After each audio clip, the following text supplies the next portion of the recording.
இயேசு உங்களை நேசிக்கிறார். பிரியமானவர்களே, இந்த நாளில் ஆண்டவர் நம்மளோடு பேசும்படிய வேதத்திலிருந்து ஒரு 3 வசனங்களை கூட வாசித்து ஆண்டவர் நம்மளோடு இடைபடுகிற வார்த்தைகளை பார்ப்போம். அது எரேமியா தீர்க்கதரிசியின் புஸ்தகம் 11வது அதிகாரம் 1, 2, 3 வசனங்கள் இப்படியாக சொல்லுகிறது. கர்த்தராலே எரேமியாவுக்கு உண்டான வசனம், நீங்கள் கேட்டு யூதாவின் மனுஷருக்கும் எருசலேமின் குடிகளுக்கும் சொல்ல வேண்டியது உடன்படிக்கையின் வார்த்தையாவன. என் சத்தத்தை கேட்டு நான் உங்களுக்கு கற்பித்தபடியே எல்லா காரியங்களையும் செய்யுங்கள். அப்பொழுது நீங்கள் என் ஜனமாய் இருப்பீர்கள், நான் உங்கள் தேவனாய் இருப்பேன். நான் உங்கள் பிதாக்களை இரும்பு களவாகிய எகிப்து தேசத்திலிருந்து புறப்பட பண்ணின நாளிலே அவர்களுக்கு கற்பித்த இந்த உடன்படிக்கையின் வார்த்தைகளை கேளாத மனுஷன் சபிக்கப்பட்டவன் என்று இஸ்ரவேலின் தேவனாகிய கர்த்தர் சொல்லுகிறார். உடன்படிக்கையின் புஸ்தகத்தை நாம் வாசிக்கிறோம், கற்பனைகளை வாசிக்கிறோம். ஆண்டவர் நமக்கு இதெல்லாம் செய்யணும், இதெல்லாம் செய்யக்கூடாது என்று சொல்லி ஆண்டவர் நமக்கு கற்றுக் கொடுத்திருக்கிறார். பிரியமானவர்களே, இரும்பு களவாகிய எகிப்து தேசத்திலிருந்து, அடிமைத்தனத்திலிருந்து ஒரு ஜன கூட்டத்தை ஆண்டவர் பிரித்தெடுத்து வருகிறார்.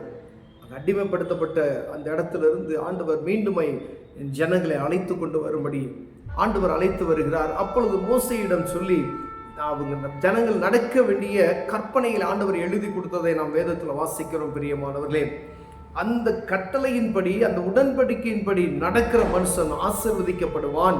ஆண்டவர் சொல்லுகிறார், இதன்படி நட, என் சத்தத்தை கேட்டு நான் உங்களுக்கு கற்பித்தபடி எல்லா காரியங்களையும் செய்யுங்கள், அப்பொழுது நீங்கள் என் ஜனமாய் இருப்பீர்கள்.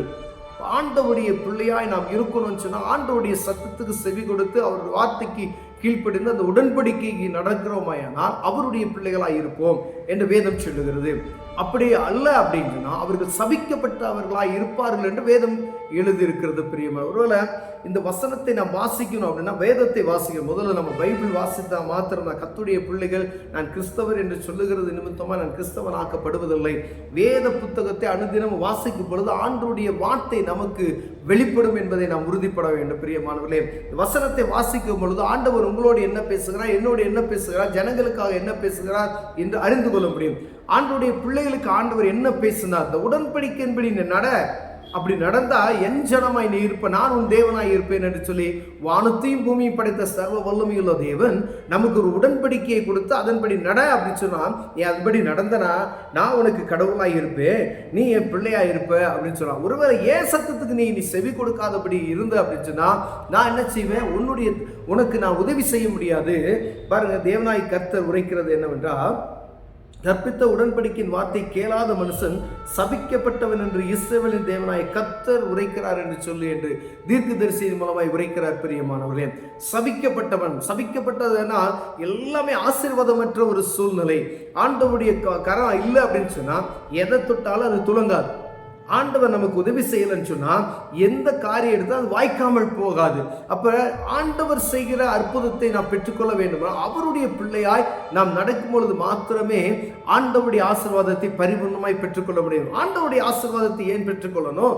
கர்த்தருடைய ஆசீர்வாதமே ஐஸ்வர்யத்தை தரும், அது வேதனையை கூட்டாது என்று வேதம் சொல்லுகிறது. பிரியமானவர்களே, அப்ப ஆண்டவருடைய ஆசீர்வாதம் ஐஸ்வர்யத்தை தரும், வேதனையை கூட்டாது. அது உங்களுக்கு மன மகிழ்ச்சியை உண்டாக்கும். ஒருவேளை பல தவறான முறையில் எப்படி வேணாலும் இஷ்டம் போல நம்ம சம்பாதித்து வருகிற பணம் எப்படி அப்படின்னா அது வேதனையை கூட்டும் என்று சொல்லப்படுகிறது. அப்படின்னா ஆண்டவர் கொடுக்கிற ஆசீர்வாதம் ஐஸ்வர்யத்தை தரும், அது வேதனையை கூட்டாது.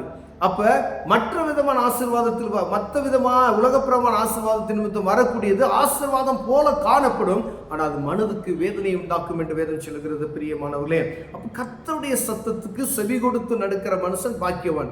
அப்ப அவர் ஒன்றும் சொல்லலை, என் ஜனம் நீ நான் சொல்ற வார்த்தையை கேளு, நான் உன்னை எப்படி அழைத்துட்டு வந்தேன், நான் கொடுத்த அந்த கற்பனைகளின்படி நட. என்ன சொன்னார்? கற்பனைகளின்படி நடக்க சொல்லி உங்களை ரொம்ப நம்மளை கடினப்படுத்தி இப்படிலாம் செய்ய அப்படிலாம் செய்யல, பாவத்திலிருந்து விலகிரு அப்படின்னு சொன்னாங்க. பொய் சொல்லாத, திருடாத, தீங்கு செய்யாத, மற்றவன் பொருளுக்கு இச்சையாத. ஆண்டவர் கொடுத்த இந்த 10 கற்பனைகளை நமக்கு கடைபிடித்தா அவர் சொல்றாரு, என்னுடைய ஜனமாய் நீங்கள் இருப்பீர்கள். அவர் சொல்ற கற்பனைகளை நாம் வாசித்து ஒவ்வொரு நாள் அதன்படி நடக்குவதற்கு நம்மை பழக்குவித்தோமானால் நம்மை ஆண்டவர் ஆசீர்வதிக்க வல்லமையார். நீ கொஞ்சத்துல உண்மையாயிரு, நான் உன்னை அநேகத்துல அதிகாரியை மாற்றுவேன் என்று ஆண்டவர் சொல்லியிருக்கிறார். பிரியமானவர்களே, இப்ப கர்த்தருடைய சத்தத்துக்கு, அவருடைய உடன்படிக்கைக்கு ஆண்டவர் சொல்றார், கீழ்ப்படிந்து நீ நட, ஆண்டவர் என்னை மேன்மைப்படுத்துவார் என்று சொல்லி அநேக நேரங்களில் நம்ம சத்தத்தை கேட்கிறோம், ஆனால் கேட்டுட்டு ஆண்டவர் ஆசீர்வதிக்கல அப்படின்னு சொல்லி நாம் நம்மளே என்ன செய்றோம், ஆண்டவர் மேல ஒரு குறையை வைத்து விட்டு அவர் ஆசீர்வதிக்க மாட்டேன், ஆண்டவர் ஆசீர்வதிக்க போறோம், ஜெபிக்கிறோம். ஆனால் கர்த்தர் சொன்ன வார்த்தைக்கு நாம் கீழ்ப்படுகிறோமா என்று பார்க்கும் பொழுது நீங்க அனாது பாருங்க, தேவ சமூகத்தில் போய் ஆலயத்துக்கு போறீங்க, ஜெபிக்கிறீங்க, அவர்கிட்ட நீங்க உங்களுடைய குறைகள் எல்லாம் நீங்க கேட்குறீங்க, இது எனக்கு வேணும், அது வேணும், இந்த காரியம், ஒரு திருமண காரியம், ஒரு கடன் பாரமா, வியாதியா, எல்லா காரியத்தையும் கடவுள் சமூகத்தில் நம்ம தெரியப்படுத்துகிறோம். ஆனா அவர் என்ன சொன்னார் என்பதை நாம் புரிந்து கொள்வதற்கு அது நமக்கு அந்த நேரம் இருக்கிறதா?